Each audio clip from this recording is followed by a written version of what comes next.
Alright, so I've had a handful of people ask me how I make my plarn. So I'm going to show you how I do that. First I have the bag. And then the first thing I do is I fold it so that I can make sure I get uniform lengths. Or rather, I guess widths, because they're all going to be the same length. So I like to just snap it out, make it all nice, as flat and smooth as I can get it.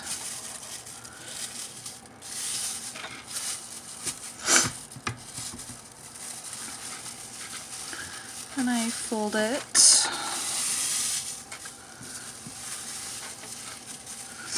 And then I fold it again. And then usually I go ahead and cut off the handle now because once you fold it again, it can be hard to find this spot, and that's the spot where you want to cut it, because this isn't going to be really usable for plarn.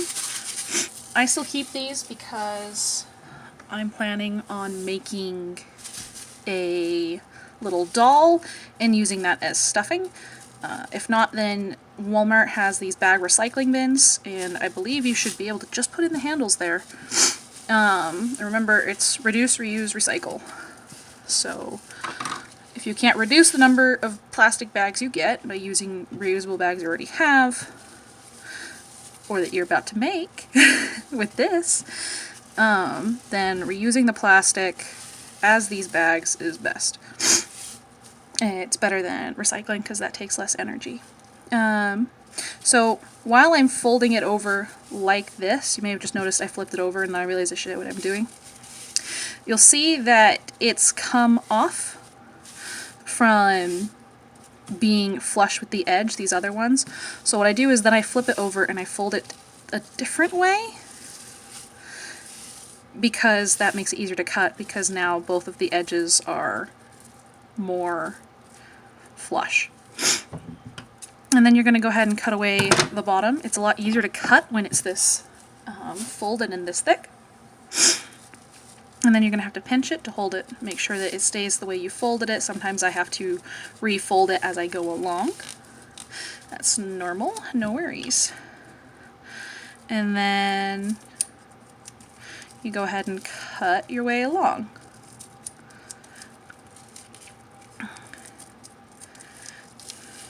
And like I just said, I'm going to refold it because it's giving me a little bit of attitude.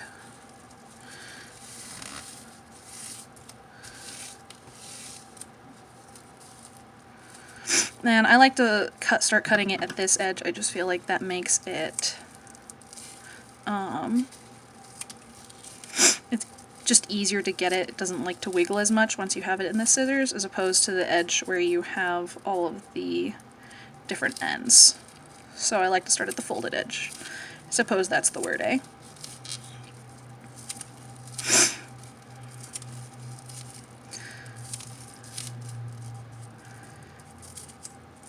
And it started to frizz just a little bit, so just... And you want to like squish the air out, that helps it stay. It kind of like starts to stick to itself a little bit when there's no air.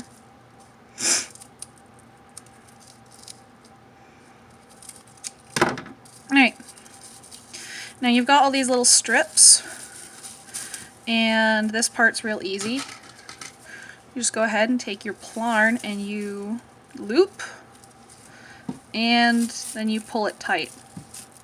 And you're going to want to try to make sure, it's kind of hard to show you with the limited camera frame, that your ends are equal with the one that you started with. Because sometimes you'll end up with, I'll go ahead and demonstrate, since it's going to be a little easier to understand what I'm doing with these ones that are a different color. So if I hadn't pulled this one taut before I set the loop in, and this is another nice thing, instead of cutting your yarn when you finish, you can just unloop it pretty easily. And that is a nice thing about working with it. So if I take this and I don't pull it taut before I grab it, if I just grab a spot on it and then I pull it tight without making sure that I'm pulling it from the right spot, if I just grabbed it right here and pulled it through, oh, I guess I'm too good. I accidentally pulled it the right way. I'm not going to undo that one again though. But as you go through, you're going to want to make sure that you hold it from this one spot, because then when you pull it tight, the ends are uniform and you don't wind up getting your knot like right here. And so see, if I pull tight, then this comes out and this is loose, and that makes this little segment really hard to work with when you're crocheting. So I always hold it from this knot, and then I just throw it over my wrist as I grab and unfold these. And so I just grab, unfold, and then I just roll it right off my wrist. Grab, hold tight, drop on wrist,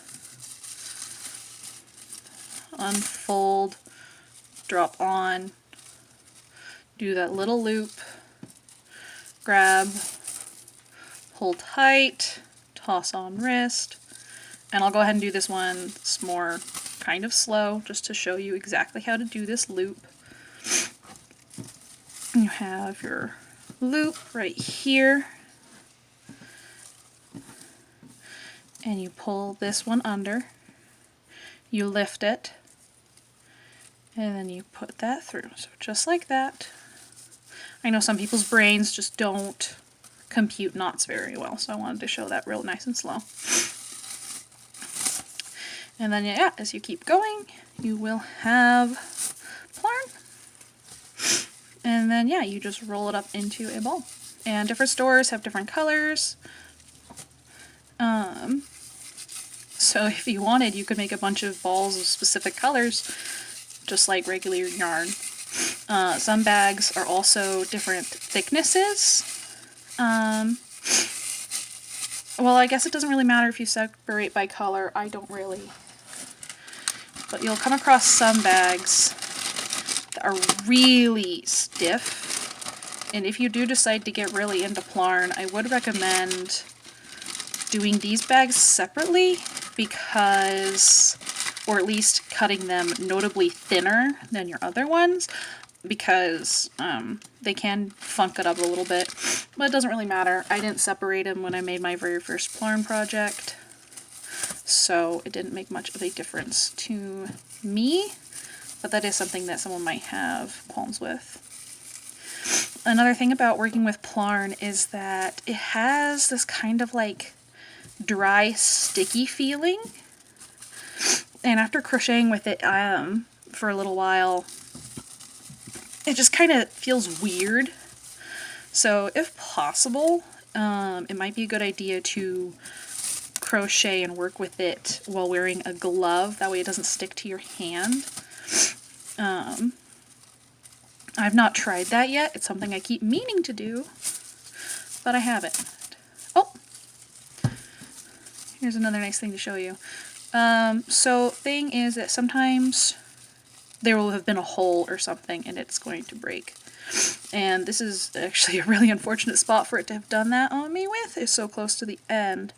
But I can show you what to do. It is not a big deal. There's a couple different things you can do.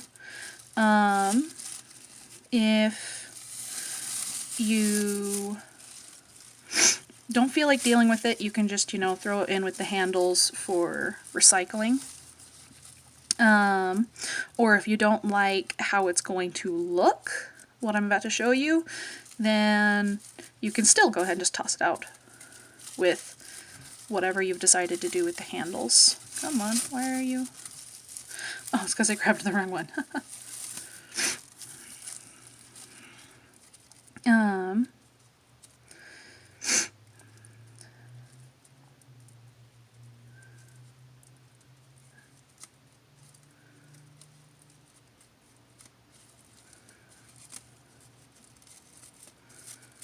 Alright, there we go. So this is just a real easy fix.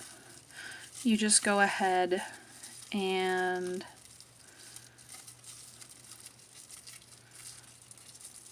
give it a knot. And then what happens is you do have these little tails. Sometimes you might want to trim them. I recommend keeping them a little bit because it is a slippery material. And while I've not ever had a knot come undone, I am paranoid. So then what might happen is whatever you're working on will have these just sticking out. But you can just crochet it into what you're doing to help decrease them. So that's a benefit to keeping them long. That allows them to be crocheted into your project to hide them, just like you would hide your crochet tail.